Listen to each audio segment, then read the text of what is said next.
오늘 아침 주님께서 우리에게 주시는 말씀은 골로새서 4장 2절부터 4절까지 말씀입니다. 골로새서 4장 2절부터 4절 말씀 우리 한 마음으로 봉독하겠습니다. 기도를 항상 힘쓰고 기도에 감사함으로 깨어 있으라. 또한 우리를 위하여 기도하되 하나님이 전도할 문을 우리에게 열어주사 그리스도의 비밀을 말하게 하시기를 구하라. 내가 이것을 인하여 매임을 당하였노라.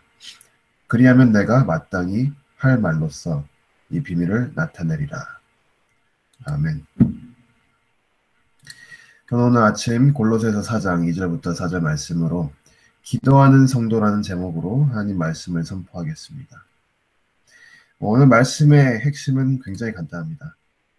말씀 써있는 그대로 우리는 기도를 할 필요가 있다. 그것이 오늘 말씀의 핵심입니다. 그러면 이제 이 부분에 있어서 우리가 조금 더 자세히 알아보는 게 오늘 또 말씀을 통해서 우리가 할 일인데, 우리는 기도를 할 의무가 있다. 그것을 우리가 먼저 가지고 우리가 어떻게 살아야 하는가, 그것을 조금 더 바르게 알 수 있습니다. 우리는 하나님의 백성으로서 아무렇게나 살면 되는 것이 아니라 하나님의 부르심을 받은 하나님의 백성으로서 우리는 하나님이 주신 일이 있습니다. 그 일이 바로 기도입니다. 그러면 이 일을 어떻게 하는 것인가? 기도는 어떻게 해야 되고 언제 해야 되고 또 내용은 어떤 기도를 해야 됩니다. 이런 질문들을 우리가 물어볼 수 있는데 그 질문들에 대해서 오늘 말씀을 통해서 우리가 조금 살펴보기 원합니다. 첫 번째로 기도는 언제 하는가 보니까 기도는 항상 하는 것이다 라고 오늘 말씀에 써 있습니다. 기도를 항상 힘쓰고 라고 이렇게 오늘 말씀을 시작하는데요.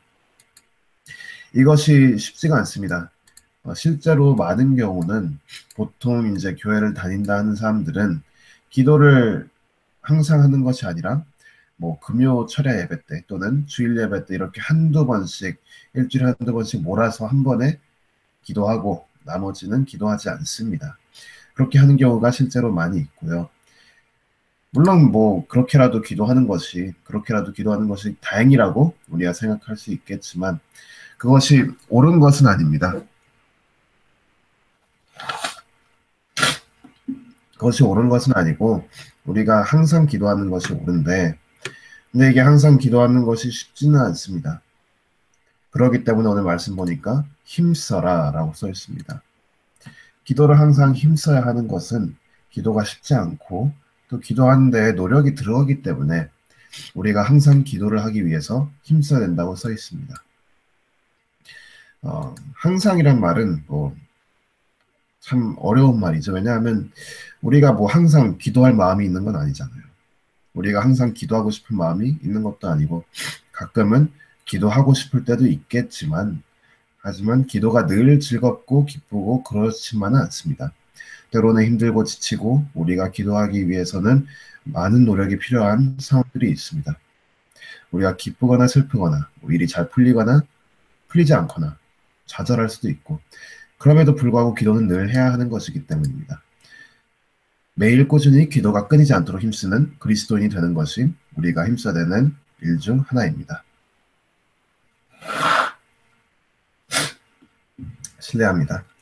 감기에 걸려가지고 계속해서 기도에 대해서 이야기를 좀 나누기 원하는데 첫 번째 우리가 말한 것은 기도에 항상 힘쓰라. 그것을 우리가 이야기를 했습니다.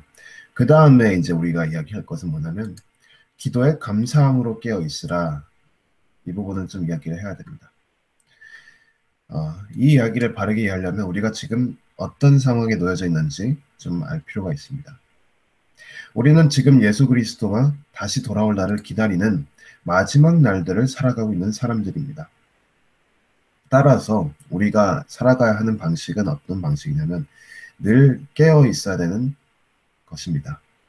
우리는 늘 깨어 있어야 됩니다. 왜냐하면 예수님께서 언제 오실지 모르기 때문입니다. 그날이 도적같이 우리에게 임한다고 하셨는데 그렇다면 우리는 준비된 자로서 예수님께서 오실 것을 다시 예수님께서 오시고 그 맞이할 것을 우리가 준비하고 있어야 됩니다.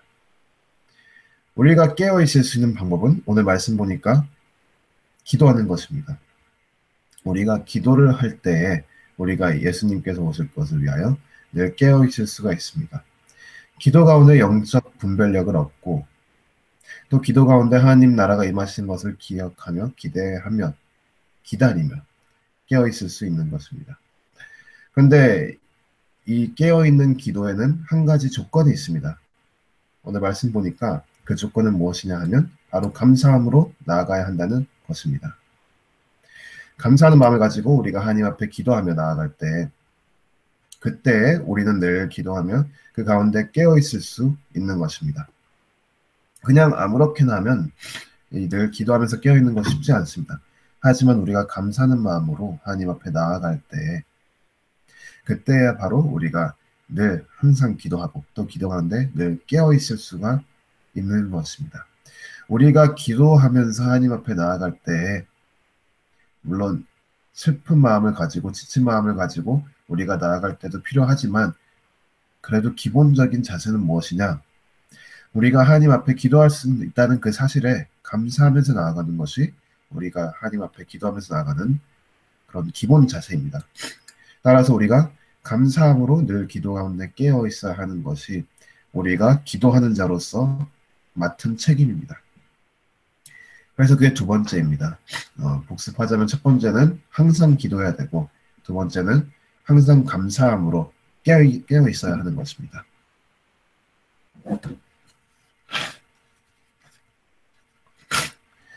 이제 마지막 세 번째 한 가지 더 얘기하겠는데요. 교회 사역을 위해서 기도하라라는 것입니다. 오늘 본문 말씀인 보니까 사도 바울이 이제 기도에 대해서 얘기를 하면서 자기 자신을 위해서 기도 좀 해달라고 이렇게 부탁을 합니다. 사도 바울을 위해서 기도를 한 다음에 그래서 사도 바울이 전도를 할 수 있게 문이 열리고 또 그 전도를 통해서 그리스도의 그 복음, 그리스도의 비밀을 가르치고 선포할 수 있게 해달라고 이렇게 사도 바울께서 그 교회에게 골로새 교회에게 기도 부탁을 합니다. 오늘 말씀은 이제 오늘 우리 상황으로 전달해서 적용을 해보자면 바로 이제 선교지와 또 선교사님들을 위한 기도라고 볼 수 있습니다. 또 거기서 한 발짝 더 나아가서 선교지만 위해서 기도하는 것이 아니라 교회를 위해서 또 교회에 특별히 하나님께서 세우신 그런 목자들을 위해서 기도하는 것이라고 우리가 볼 수 있습니다. 그래서 이제 우리 상황으로 와서 적용시켜 보면 이제 하나님께서 이 교회를 위해서 세우신 목사님, 전도사님 이런 사람들을 위해서 기도를 할 필요가 있는 것입니다. 그들을 위해서 기도할 때 그들이 말씀 선포를 잘할 수 있도록 기도를 해야 되고요. 이제 거기에 많은 것들이 내포가 되어 있습니다.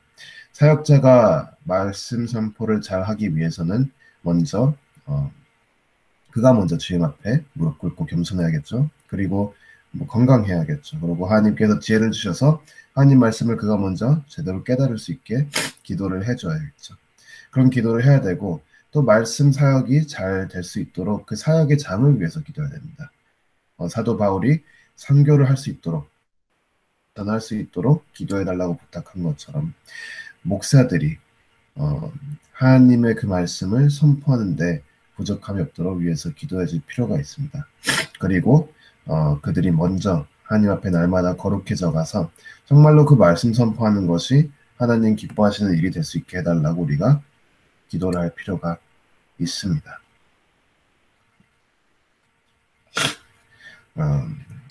그래서 이 세 가지 우리가 오늘 짧게 봤는데요. 첫 번째는 우리가 기도를 할 의무가 있는 기도하는 성도로서 첫 번째는 우리가 항상 기도하는 데 힘을 써야 하고 두 번째는 우리가 항상 감사함으로 깨어 있어야 하고 그리고 세 번째는 우리가 교회의 사역을 위해서 기도해야 합니다.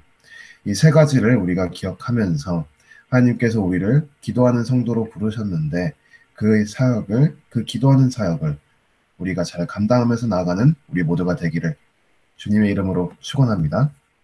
아멘.